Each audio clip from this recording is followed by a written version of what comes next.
Hello friends, स्वागत है आप सभी का आवर स्टडी पॉइंट में। इस वीडियो में हम डिस्कस करने वाले हैं the Hindu news editorial Hindi में, और उसके अलावा जो भी इंपॉर्टेंट आर्टिकल्स होंगे हमारे एग्जाम की दृष्टि से उसके बारे में हम डिस्कस करेंगे इसमें हिंदी में। आइए बिना किसी देरी के लेक्चर स्टार्ट करते हैं। एक न्यूज़ है कि नए संसद भवन के उद्घाटन पर प्रधानमंत्री श्री नरेंद्र मोदी करेंगे नए संसद भवन में ऐतिहासिक और पवित्र सिंगोल की स्थापना। ये सिंगोल क्या है, ये आप देख सकते हैं, ये है सिंगोल। इसका सिंगोल शब्द की उत्पत्ति कहाँ से होती है? तो सिंगोल शब्द की उत्पत्ति तमिल शब्द सिम्मई से लिया गया है। इसकी उत्पत्ति तमिल शब्द सिम्मई से हुई है, जिसका अर्थ है नीति परायणता। इसका निर्माण उम्मीद एथिरा जुलू ने किया था तथा उनके साथ थे उम्मीद सुधाकर। ये तमिलनाडु का एक मठ है, वहां पे रहने वाले थे ये दोनों लोग। इसलिए दोनों लोग के पास गए थे श्री राजगोपालाचारी, तो उन्होंने किया था। इसके शीर्ष पर हाथ से नंदी बैल बना, आप ये देख सकते हैं, जो कि नंदी बैल बना है, ये इसको हाथ से बनाया गया है। और ये जो नंदी बैल है, ये न्याय प्रियता का और न्याय का, जस्टिस का प्रतीक माना जाता है। इसको भारत के प्रथम प्रधानमंत्री पंडित जवाहरलाल नेहरू को दिया गया था। एक्चुअली इसके पीछे स्टोरी क्या है कि जब हमारा देश आजाद हो रहा था 15 अगस्त 1947 को, उसके पहले जो लास्ट वायसराय थे उन्होंने पूछा पंडित नेहरू से कि आपके यहाँ जो पावर ट्रांसफर है उसके लिए कोई सेरेमनी होगी, आप उसको कैसे आप पावर ट्रांसफर करेंगे, कैसे हम लोग आप लोग को पावर ट्रांसफर करेंगे, तो उसके लिए कोई समारोह होगा। तो पंडित जवाहरलाल नेहरू जो थे वो श्री राजगोपालाचारी के पास गए, उनसे बात की, तो उन्होंने बताया कि जो चोला साम्राज्य था वहां पे ऐसे होता था। वहां पे होता यह था कि जब एक राजा अपना उत्तराधिकारी चुनता था, उसको शक्ति ट्रांसफर करता था, दूसरे को राजकाज काम देता था, तो ऐसे समारोह किए जाते थे और उसको ये दिया जाता था सिंगोल। और उससे जिसको ये दिया जाता था उससे ये उम्मीद की जाती थी कि वो धर्म निरपेक्ष रह करके, निष्पक्ष रह करके शासन करेगा और सबका ध्यान एक जैसे रखेगा। और इसके लिए जब राजगोपालाचारी जी ने बताया पंडित जवाहरलाल नेहरू को, तो राजी हो गए। और इसी तरीके से फिर राजगोपालाचारी जी बोले कि अब मैं जाके देखता हूँ कैसे क्या करना है। तब उन्होंने तमिलनाडु के मठ में जाके बात की। उसके बाद सिंगोल को बनाने वाले ये दो लोग, उम्मीदी एथिराजुलू तथा उम्मीद सुधाकर, ये दोनों लोग रेडी हुए। इन्होंने ये सिंगोल की स्थापना की और इसी को अब प्रधानमंत्री जी नए संसद भवन में स्थापना करेंगे इसकी। नेक्स्ट आर्टिकल है, after 3 years why has the RBI become a net seller of US dollar in financial year 2023। 3 साल के बाद आरबीआई 2023 में डॉलर विक्रेता क्यों बना, ये है आर्टिकल, ये इंडियन एक्सप्रेस में है। आरबीआई ने हाजिर बाजार, जिसको स्पॉट मार्केट कहते हैं, स्पॉट मार्केट क्या है? तो स्पॉट मार्केट एक ऐसा बाजार है जहाँ पे लेन देन या जो भी वित्तीय लेन देन है तुरंत होता है। ये मतलब एक होता है वायदा बाजार, जिसमें तो आज बात हुई और उसके एक दिन दो दिन या कोई डेट फिक्स कर दी, उस डेट पे देते हैं। एक होता है स्पॉट बाजार, स्पॉट मार्केट। स्पॉट मार्केट में जो भी लेन देन है या जो भी काम होता है वो तुरंत होता है। तो आरबीआई ने हाजिर बाजार या स्पॉट मार्केट में 212.57 बिलियन डॉलर की बिक्री की तथा 187.05 बिलियन डॉलर की खरीदारी की। अतः आरबीआई ने यानी 212.57 बिलियन डॉलर बेचा और 187.054 बिलियन डॉलर खरीदा। तो अंततः जो है वो 25.516 बिलियन डॉलर की बिक्री करता है आरबीआई। डॉलर को बेचने की आवश्यकता क्यों पड़ी आरबीआई को? तो आप यहाँ पे कुछ पॉइंट दिए, जैसे 1 अप्रैल 2022 को $1 की कीमत जो थी वो ₹72 थी। 1 अप्रैल 2022 को $1 ₹72 के बराबर था, यानी अगर हमको $1 चाहिए तो उसके लिए ₹72 खर्च करने पड़ रहे थे। लेकिन वही 31 मार्च 2023 को ₹82 हो गए। यानी 31 मार्च 2023 को जो सामान, जो $1 हमें ₹72 में मिल रहा था, अब उसी के लिए हमें ₹82 पे करना था। यानी पैसे की वैल्यू गिर गई, रुपए की वैल्यू जो है वो और कम होगी, और इस तरीके से कम होती जाती। इसलिए इसके रुपए को स्थिर बनाए रखने के लिए, रुपए की वैल्यू और ज्यादा ना गिरे, उसके लिए आरबीआई ने डॉलर बेचना शुरू किया। पहला पॉइंट। दूसरा पॉइंट, रूस यूक्रेन युद्ध। आप सभी जानते हैं कि रूस यूक्रेन संघर्ष के कारण कई चीजों पर इम्पैक्ट पड़ा, तो उसी में एक था तेल की कीमतों में वृद्धि। जब रूस और यूक्रेन संघर्ष चल रहा था तो उस समय कच्चे तेल जो भारत आयात करता है विदेशों से, उसमें वृद्धि हुई, उसकी कीमत में वृद्धि हुई। उससे भारत का जो आयात खाता है, आयात करता है भारत, उसमें वृद्धि हुई तो चालू खाता घाटा में वृद्धि होगी, क्योंकि मंगा ज़्यादा रहे हम, आयात ज़्यादा कर रहे हैं, निर्यात कम कर रहे हैं, तो जाहिर सी बात है कि चालू खाता घाटा में वृद्धि होगी ही होगी। डॉलर का अन्य मुद्राओं के सापेक्ष मजबूत होना, और इस बीच डॉलर भी ऐसा नहीं कि बैठा था, अपना काम कर ही रहा था, यानी कि वहाँ की जो अर्थव्यवस्था है यूएसए की, वो तो काम पे लगी हुई थी, अपना कर रहे थे, उनका चल रहा था अच्छे से, और रूस यूक्रेन युद्ध में हथियार वगैरह भी बेच रहे थे सब, तो इस बीच डॉलर भी मजबूत होता गया, जिससे रुपए की वैल्यू और कम हुई, तो इसलिए डॉलर बेचना पड़ा ताकि रुपए की वैल्यू को स्थिर रखा जा सके। यूएस फेड रिजर्व, ये उसका नाम पूरा यूएस फेडरल रिजर्व है। फेड रिजर्व क्या है? तो यूएसए का केंद्रीय बैंक है, जैसे अपने इंडिया का केंद्रीय बैंक आरबीआई है। आरबीआई की स्थापना कब हुई थी, आप लोग कमेंट बॉक्स में बताएं। यूएस फेड रिजर्व जो है यूएसए का सेंट्रल बैंक है। इसके द्वारा ब्याज दरों में भी वृद्धि की गई, यानी अगर कोई यूएस के मार्केट में पैसा लगाता है, उनकी प्रतिभूति में पैसा लगाता है, तो वहाँ पे जो ब्याज दर मिलेगी वो ज़्यादा रहेगी। मान लीजिए हम 5% 6% दे रहे हैं भारत में, वहाँ पे जाके 8% मिले, तो जाहिर सी बात है कि ये 2% का फायदा हो रहा है। तो इसलिए जो विदेशी निवेशक थे वो इंडियन मार्केट से, भारतीय बाजार से पैसा निकालना शुरू कर दिए, और जाके यूएसए में इन्वेस्ट करना शुरू कर दिए, यूएसए में जाकर के निवेश कर रहे थे ताकि उनका फायदा हो सके। इस तरीके से भारतीय बाजार में अस्थिरता उत्पन्न हो सकती है, और इस वजह से पैसे की वैल्यू में कमी आई, तो आरबीआई को कुछ डॉलर सेल करने पड़े। NSDL, national security depository limited, इसके अनुसार जो है इक्विटी बाजार से 37,632 करोड़ रुपए, बहुत बड़ा अमाउंट है। अच्छा, 37,632 करोड़ रुपए इक्विटी बाजार से, और डेप्ट मार्केट यानी उधारी बाजार से 8937 करोड़ रुपए विदेशी निवेशकों ने पैसा अपना निकाला था। अमित पवारी, ये कौन है? तो सीआर फॉरेक्स रिजर्व के सलाहकार तथा एमडी है। इनके अनुसार अगर आरबीआई अभी भी डॉलर नहीं बेचता तो ये कीमत जो है अभी 82 रुपये हुई है, 84 से 85 रुपये हो जाती है। ₹1 की कीमत, सॉरी $1 की कीमत 84 से 85 रुपये हो जाती है, अगर अभी भी आरबीआई सेल नहीं करता। अगर आरबीआई डॉलर बेचता है तो उससे भारतीय अर्थव्यवस्था पे या हमारी अर्थव्यवस्था पे क्या प्रभाव पड़ेगा? पहले रुपए की कीमत में सुधार होगी, जैसे कि मैंने पहले बताया कि रुपए की कीमत जो है, रुपए को उसकी कीमत स्थिर रखने के लिए ही आरबीआई ने सेल शुरू किया था, तो रुपए की कीमत में सुधार होगा। दूसरा, मुद्रास्फीति नियंत्रण। मुद्रास्फीति नियंत्रण कैसे होगा? जैसे आरबीआई जब डॉलर सेल करेगा तो जाहिर सी बात है कि कोई खरीदेगा भी। मान लीजिए मेरे पास पैसा था तो मैं डॉलर खरीद लिया, अब जब मैं डॉलर खरीदूंगा तो पैसा मेरे पास से निकल करके आरबीआई के पास जाएगा, जो मेरे पास था वो आरबीआई के पास गया, मार्केट से बाहर हुआ पैसा, तो मार्केट में मनी कम होगा, मनी कम होगा तो खर्चा कम होगा, खर्चा कम होगा तो मुद्रास्फीति कम हो जाएगी। ये मुद्रास्फीति नियंत्रण में भी सहायक हो गया। डॉलर बेचने से आय प्राप्त होती है आरबीआई को। अब ये कैसे? जैसे मान लीजिए जब आरबीआई के पास डॉलर थे, या जब आरबीआई ने खरीदे तब 70 रुपये रहा होगा $1 बराबर, या मान लीजिए 72 रुपये में $1 बराबर 72 रुपये में आरबीआई ने खरीदा था, लेकिन अब जो है वही $1 की कीमत हो गई 84 से 82 रुपये हो गई मान लीजिए, तो ये 10 रुपये का जो डिफरेंस ये आरबीआई को तो ही मिल रहा है। तो इसके जो भी अब, और इसके अलावा जो भी आरबीआई को आय होती है, आरबीआई अपनी आय का एक हिस्सा केंद्र सरकार के साथ साझा करता है, तो ये केंद्र सरकार के जो चालू खाता घाटा है, वित्तीय खाता घाटा, इन सब में स्थिरता लेके आएगा। दूसरी बात, केंद्र सरकार के पास जो पैसा जाएगा, केंद्र सरकार अपने पास तो रखेगी नहीं, उसको अपने घर तो ले नहीं जाएगी, हमारे लिए ही खर्च करेगी, देश की जनता के लिए ही खर्च करेगी, देश का कल्याण करने के लिए ही खर्च करेगी तो इससे क्या होगा कि जो सार्वजनिक योजनाएं होती हैं उसमें वृद्धि होगी, सामाजिक कल्याण कार्यों में वृद्धि होगी, इंफ्रास्ट्रक्चर संरचना में वृद्धि होगी। तो इस तरीके से ये बहुत सारे फायदे लेकर के चल रहा है। सार्वजनिक खर्च में वृद्धि की संभावना, अब ये कैसे है कि मान लीजिए आरबीआई सेल करेगा डॉलर, तो यही जो पॉइंट अभी यहाँ पे डिस्कस किया है, तो जो पैसा मिलेगा उसको गवर्नमेंट को देगा, गवर्नमेंट जो है ये सार्वजनिक योजनाओं में खर्च करेगी, बाजार में वित्त की उपलब्धता कम हो जाएगी। ये कैसे?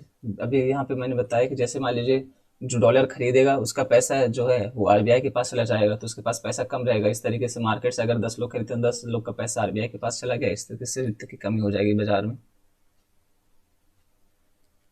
फॉरेक्स रिजर्व में कमी, फॉरेक्स रिजर्व से क्या तात्पर्य है? तो फॉरेक्स रिजर्व वो होता है कि जैसे इंटरनेशनल लेवल पे, अंतर्राष्ट्रीय लेवल पे कुछ मुद्राएं हैं जिसको आईएमएफ, वर्ल्ड इकोनॉमिक फोरम और डब्ल्यूटीओ द्वारा मान्यता दी गई है, जैसे कि यूएसए का डॉलर हो गया, रेनमिनबी हो गया, तो यूरो हो गया। इस तरीके की जो मुद्राएं हैं, हर देश को अपने उसका एक होता है फिक्स एक अनुपात, उसमें रखना होता है कि फॉरेक्स रिजर्व यानी फॉरेन की मुद्राएं जो होती हैं जिसको अंतर्राष्ट्रीय लेवल पर मान्यता मिली है, उसका कुछ है ऐसा, हर देश के लिए अलग अलग है, एक निश्चित अनुपात है, उसको आपको रखना ही है बना के। उससे कम नहीं होना चाहिए, नहीं तो आपकी जो है वित्तीय स्थिरता खराब मानी जाएगी, आपकी साख खराब होगी। तो उसमें फॉरेक्स रिजर्व में जाहिर सी बात है, डॉलर जब बेचेगा आरबीआई तो उसके पास डॉलर की कमी होगी। इस तरीके से अगर बहुत ज़्यादा डॉलर बेच देगा तो फॉरेक्स रिजर्व में कमी हो जाएगी, अन्य देशों के साथ व्यापार में समस्या हो सकती है। अब जाहिर सी बात है कि हम डॉलर जो है बेच देंगे, हमारे पास डॉलर की कमी रहेगी। और बहुत सारे ऐसे देश हैं जो रुपीज़ में या यूरो में या अन्य चीज़ों में व्यापार पसंद नहीं करते, उनको डॉलर ही चाहिए। तो अगर हमारे पास डॉलर की कमी रहेगी तो हम अंतर्राष्ट्रीय लेवल पे व्यापार कैसे करेंगे? इसलिए हो सकता है कि कोई देश ऐसा हो जो भाई डॉलर के अलावा ना पैसे किसी और करेंसी को ना एक्सेप्ट करता हो, तो इस वजह से हो सकता है कि उसमें दिक्कत हो जाए।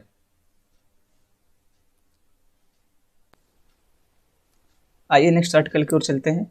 ये है a middle kingdom dawns on India's west. ये सऊदी अरब और जो अरब कंट्री उनके बारे में, ये सब अरब कंट्री हैं, आप देख सकते हैं। लीबिया हो गया, इजिप्ट हो गया, सूडान हो गया, तुर्की, Syria, Jordan, Saudi Arabia, Iran, ये जो पूरा क्षेत्र है इसको अरब वर्ल्ड के नाम से जाना जाता है। आर्टिकल उसी के बारे में है। एक है 32वीं अरब लीग जो है वो जिद्दा में रखी गई थी। अभी ये कहाँ पे हुई है? तो हाल ही में जिद्दा में हुई है 32वीं अरब लीग। 12 साल बाद ऐसा हुआ है कि सभी 22 देश जो अरब वर्ल्ड के जो 12 देश हैं, अरब कंट्रीज जो हैं 22, वो 12 साल बाद सब एक साथ आए हैं सीरिया के मुद्दे पे, जो सीरिया और फिलिस्तीन का मुद्दा चल रहा है। इसमें जिद्दा घोषणा पे बात की गई, जिद्दा घोषणा लाया गया। हालांकि इसने प्रो फिलिस्तीनी, सॉरी यहाँ पे फिलिस्तीनी हो गया, फिलिस्तीनी रहेगा, प्रो फिलिस्तीनी एजेंडा के विषय में चर्चा तो की, लेकिन इजराइल का नाम लेने से बचे हैं। ये अच्छे कदम है कि किसी के भी बारे में किसी का नाम लेके डायरेक्ट उसको कुछ नहीं कहा जाता है, ये एक कूटनीतिक साधन होता है। इसमें प्रो फिलिस्तीनी एजेंडे के बारे में बात की गई, लेकिन इजराइल का नाम लेने से बचा गया है। और इसने कहा कि ये जो अरब लीग हुई है, 32वीं अरब लीग हुई है, इसमें ये सारी बातें हुई है। इसने कहा कि घरेलू मुद्दे में विदेशी प्रभाव ना लाया जाए, और जो भी रूस यूक्रेन युद्ध चल रहा है इन सब के बारे में बात करने से बचा गया है। सिर्फ इसमें अरब देशों से जुड़े जो मुद्दे हैं उसी के बारे में बात की गई है। यह सऊदी अरब के सुल्तान मोहम्मद बिन सलमान को अरब देशों का मसीहा बना देगी। ये जो मीटिंग हुई इसमें सऊदी अरब के जो सुल्तान है, वहाँ के क्राउन प्रिंस है मोहम्मद बिन सलमान, ये जो है अपने आप को बहुत अच्छी भूमिका निभा रहे हैं, ये लेकर के चल रहे हैं अच्छे से सऊदी अरब को और अपने आप को। तो यहाँ पे जो है ये मध्यस्थ का काम कर रहे हैं सारे अरब देश और अन्य देशों के बीच में, जहाँ जहाँ भी विवाद है या जहाँ जहाँ भी कोई मुद्दा है वहाँ अपने आप को ये मध्यस्थ के रूप में लेकर चल रहे हैं। एक्चुअली है क्या कि सऊदी अरेबिया और तुर्की के बीच हमेशा एक जंग सी छिड़ी रहती है कि अरब देशों का मसीहा कौन बनेगा, अरब देशों का लीडर कौन बनेगा। तो इसीलिए इस समय सऊदी अरेबिया के जो सुल्तान है मोहम्मद बिन सलमान, वो बहुत अथक प्रयास कर रहे हैं। इसलिए हो सकता है कि इनका आने वाले समय में इनका अरब देशों में जो है अरब वर्ल्ड में इनकी प्रभुत्ता बढ़े, इनकी महत्ता बढ़े। इस समिट के दौरान मोहम्मद बिन सलमान ने रियाद में चीन के साथ ट्रिपल समिट रखी। ये जब ये चल रहा था अरब लीग, उसी के दौरान, उसी के बीच में ही रियाद कहाँ है? तो सऊदी अरेबिया की राजधानी रियाद है। रियाद में ही चीन के साथ ट्रिपल समिट रखी थी मोहम्मद बिन सलमान ने। ये भी एक कूटनीतिक कदम होता है। इस हमेशा यूएसए का प्रभाव रहा है सऊदी अरेबिया में, लेकिन इसके बावजूद जो मोहम्मद बिन सलमान ने, ये सऊदी अरेबिया के प्रिंस, ये चीन के साथ मीटिंग करने लगे हैं, चीन के साथ आ रहे हैं। और जब आप सबको पता है कि यूएसए और चीन में 36 का आंकड़ा चल रहा है इस समय, तो ये कूटनीतिक कदम है ये, जो कि सऊदी अरेबिया की संप्रभुता को भी दिखाता है। ईरान के साथ संबंध सही करने की दिशा में कदम उठाए गए, जो पिछले 45 वर्षों से भू धार्मिक शत्रुता में फंसे थे। यानी इस मीटिंग में ईरान के साथ भी संबंध सही करने की बात कही गई है। पिछले 45 वर्षों से, देख इतना लंबा संघर्ष, 45 वर्षों से ईरान और सऊदी अरेबिया या अरब देशों के बीच में जो चल रहा था धार्मिक इशू को लेकर, क्योंकि जो है यहाँ पे शिया मुसलमान पाए जाते हैं ईरान में, और यहाँ पे जो है सुन्नी मुसलमान पाए जाते हैं सऊदी अरेबिया और अरब देशों में, अन्य देशों में। तो ये मुद्दा चल ही रहा था, इन दोनों में हमेशा तनातनी रहती थी। इससे सऊदी अरेबिया को लाभ क्या होगा अगर वो अरब देशों का जो है लीडर बन जाता, मसीहा बन जाता है? तो ईरान के साथ चीन की मध्यस्थता में अभी समझौता हुआ, जैसे बताया मैंने पिछले 45 वर्षों से संघर्ष चल रहा था, उसके समझौते हुए हैं, उसको न्यूट्रलाइज करने की दिशा में कदम उठाए गए हैं। तो ये चीन की मध्यस्थता में ये काम किया गया है। ये जो है दिखाता है कि सऊदी अरेबिया अपनी विदेश नीति लेकर के चल रहा है और वो संप्रभुता को मायने रखता है, संप्रभुता को ध्यान में रख रहा है। हाल के समय में जिद्दा, सूडान में, अभी आप लोग को पता ही होगा सूडान में गृह युद्ध चल रहा है। तो वहाँ पे जो गुट हैं गृह युद्ध करने वाले,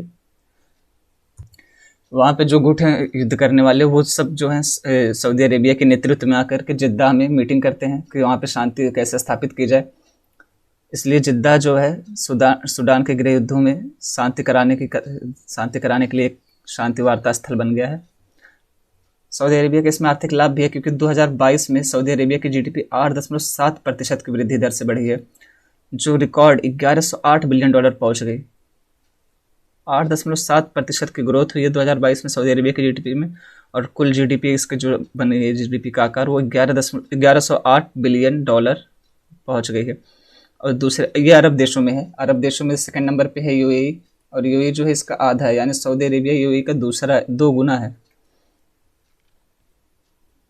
सऊदी अरेबिया के कच्चे तेल की कीमतों में 51% की वृद्धि दर्ज की गई है, जो रिकॉर्ड $228 बिलियन तक पहुंच गया है। यानी सऊदी अरेबिया के जो तेल है, तेल निर्यात करता है, उसमें 51% की वृद्धि दर्ज की गई है, और इसी के साथ ये $228 बिलियन पहुंच गए है इसकी कीमत तेल निर्यात की। विदेश नीति के कारण इसको कुछ नुकसान भी हुआ, जैसे कि अभी यूएसए का प्रभाव बहुत ज़्यादा था, इस वजह से इसको सऊदी अरेबिया को कई नुकसान झेलने पड़े, लेकिन अब ये धीरे धीरे अपना विदेश नीति लेकर के चल रहा है, अपनी संप्रभुता को मायने रख रहा है, तो ये धीरे धीरे इसको सही करेगा। विभिन्न क्षेत्रीय पहले अभी तक अनसुलझी हुई हैं, कई ऐसे क्षेत्रीय विवाद हैं, क्षेत्रीय मुद्दे हैं, गृह युद्ध हैं, सूडान का हो गया, और यहाँ पे सीरिया का हो गया, इराक का हो गया, इस तरीके के जो भी कई सारे गृह युद्ध हैं या आपसी 2 देशों के बीच के युद्ध हैं, उनको अभी भी सॉल्व करना बाकी है, उनको अभी भी सुलझाना बाकी सऊदी अरेबिया के लिए, अगर असली में लीडर बनना है। हमारे काम की असली चीज़ यहाँ पे है, भारत सऊदी अरब संबंध, या भारत पर इसका क्या इम्पैक्ट पड़ेगा, ये चीज़ें हमारे असली काम की हैं। तो भारत सऊदी अरब संबंध जो है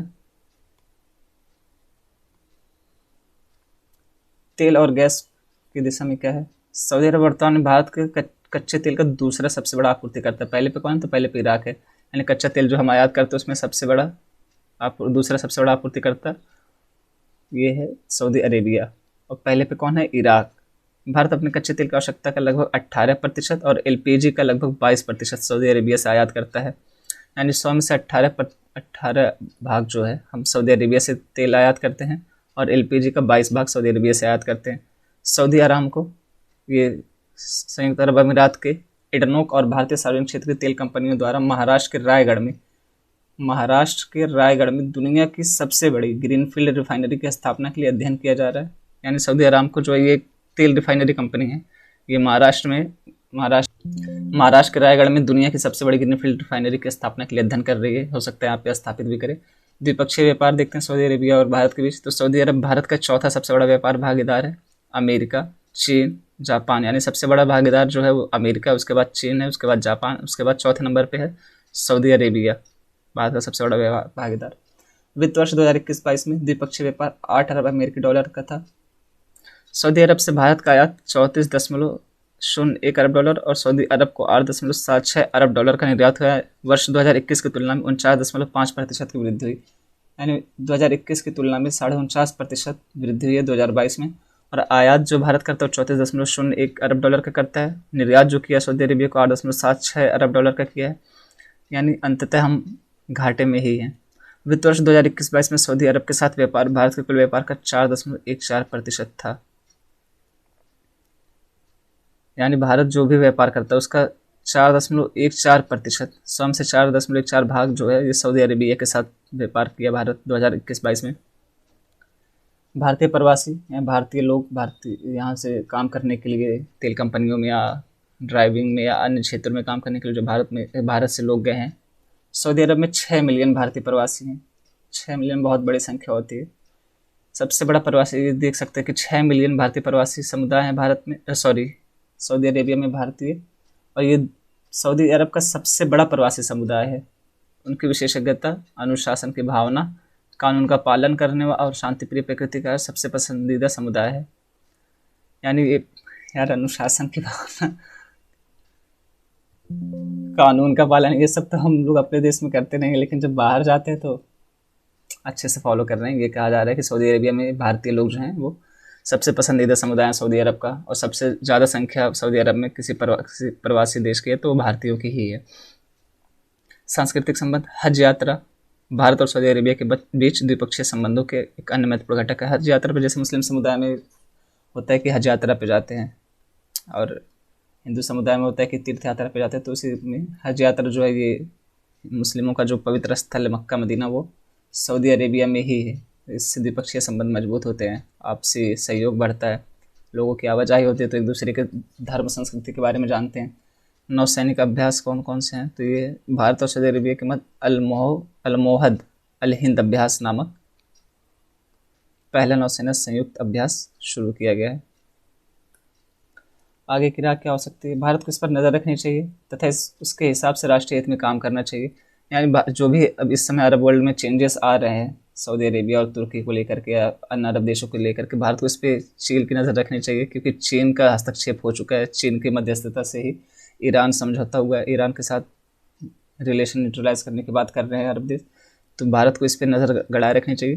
हालांकि हमारे सऊदी अरबिया के साथ अच्छे संबंध है, हमारे संबंध सऊदी, आप यहाँ पे देख ही सकते हैं कि द्विपक्षीय संबंध इतने अच्छे हैं, लेकिन उसके बाद भी अभी तक पूर्णतः जो हमारी क्षमता है उसके आधार पर काम नहीं किया गया। अभी भी उसमें बहुत सारे स्कोप बाकी हैं, बहुत सारी चीज़ें बाकी हैं, तो उसको और अच्छे लेवल पे लिया जा सकता है।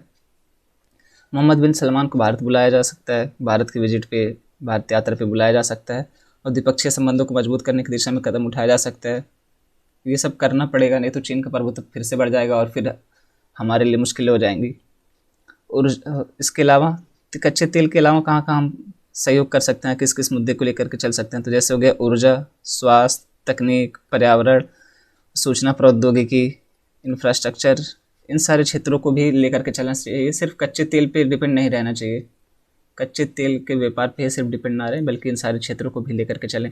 और यार देखो, अरब वर्ल्ड में है ना, अरब वर्ल्ड में शांति बहुत कम रहती है, और वहाँ पे शांति रहना बहुत ज़रूरी है, क्योंकि अगर वहाँ पे शांति नहीं रहेगी तो तेल की कीमतें बढ़ेंगी, तेल की कीमतें बढ़ेंगी तो वो हमारा आयात खाता जो है उसमें घाटा बढ़ेगा, हमारे ऊपर यहाँ पे तेल महंगा होगा, इसकी वजह से ट्रांसपोर्टेशन यानी परिवहन महंगा हो, इस वजह से कई चीज़ों की कीमतों में वृद्धि होगी, तो बहुत सारे इशू हो जाएंगे। अरब वर्ल्ड में जो है शांति रहना बहुत ज़रूरी है भारत के लिए। ये वन लाइनर है स्पेशल फॉर प्री। इस तरीके के क्वेश्चन अक्सर स्टेट पीसीएस या वनडे एग्जाम में पूछे जाते हैं, तो इनको ध्यान देंगे। प्रधानमंत्री 25 मई को देहरादून से दिल्ली के बीच, कहाँ से? देहरादून से दिल्ली के बीच पहली वंदे भारत, ये देहरादून मतलब उत्तराखंड की पहली वंदे भारत ट्रेन है, इसको हरी झंडी दिखा करके रवाना करेंगे, वीडियो कॉन्फ्रेंसिंग के माध्यम से करेंगे प्रधानमंत्री जी। खेलो इंडिया यूनिवर्सिटी गेम्स 2022 की शुरुआत 23 मई को उत्तर प्रदेश के गौतम बुद्ध नगर में कबड्डी के साथ हुई है। कहाँ से शुरुआत हुई है? तो गौतम बुद्ध नगर उत्तर प्रदेश से शुरुआत हुई है, कबड्डी के साथ शुरुआत की गई है खेलो इंडिया यूनिवर्सिटी गेम्स के। प्रथम शहरी जलवायु फिल्म महोत्सव का आयोजन कलकत्ता के न्यू टाउन में आयोजित किया जाएगा। इस महोत्सव में शहरी बस्तियों पर जलवायु परिवर्तन के पर्यावरणीय, सामाजिक और आर्थिक प्रभावों को दर्शाया जाएगा। यानी जो है इसमें शहरों पर जलवायु परिवर्तन का क्या क्या प्रभाव पड़ता है, पर्यावरणीय प्रभाव क्या पड़ता है, सामाजिक प्रभाव क्या है, आर्थिक प्रभाव क्या है, इसको दर्शाने के लिए फिल्मों का सहारा लिया जाएगा। और इसका आयोजन कहाँ किया जाए, तो ये याद रखेंगे, कोलकाता के न्यू टाउन में आयोजित किया जाएगा। ये प्रथम है तो इस वजह से और इम्पोर्टेंट हो जाता है। सीडेक, ये क्या है? सीडेक एक संस्था है पुणे में आयोजित, ये सुपर कंप्यूटर बनाती है, भारत के लिए सुपर कंप्यूटर के निर्माण यही करती है। सॉरी। इसके द्वारा बनाया एक कंप्यूटर है ऐरावत, सुपर कंप्यूटर का नाम है ऐरावत। इसको विश्व में 75वां स्थान हासिल हुआ है, 75वें रैंक पे आया है विश्व के सबसे तेज सुपर कंप्यूटरों में से। जियोर्जियो गोस्पोदिनोव, ये और इनके द्वारा पुस्तक लिखी गई है टाइम शेल्टर। जॉर्जियो गेस्पोदिनोव द्वारा टाइम शेल्टर पुस्तक लिखी गई है, जिसका अंग्रेजी में अनुवाद किया गया एंजेला रोदेल द्वारा, और इसी पुस्तक को इंटरनेशनल बुकर पुरस्कार मिला है, इंटरनेशनल बुकर प्राइज मिला है। इस पॉइंट को याद रखेंगे। इस तरीके के यार देखो, अवार्ड हो गया, स्पोर्ट्स से रिलेटेड कुछ हो गया, या मीटिंग्स हो गई, या जो फर्स्ट टाइम होता है, इस तरीके की चीज़ें स्टेट पीसीएस में अक्सर प्री में पूछ ली जाती हैं। तो जॉर्जियो गोस्पोदिनोव द्वारा लिखित तथा एंजेला रोदेल द्वारा इंग्लिश में अनुवादित पुस्तक टाइम शेल्टर को इंटरनेशनल बुकर प्राइज मिला। ये बुल्गारिया के पहले लेखक हैं, बुल्गारिया के पहले लेखक हैं जिनको ये पुस्तक मिली है। खादेर, ये एमएलए हैं, खादेर कर्नाटक विधानसभा के अध्यक्ष चुने गए।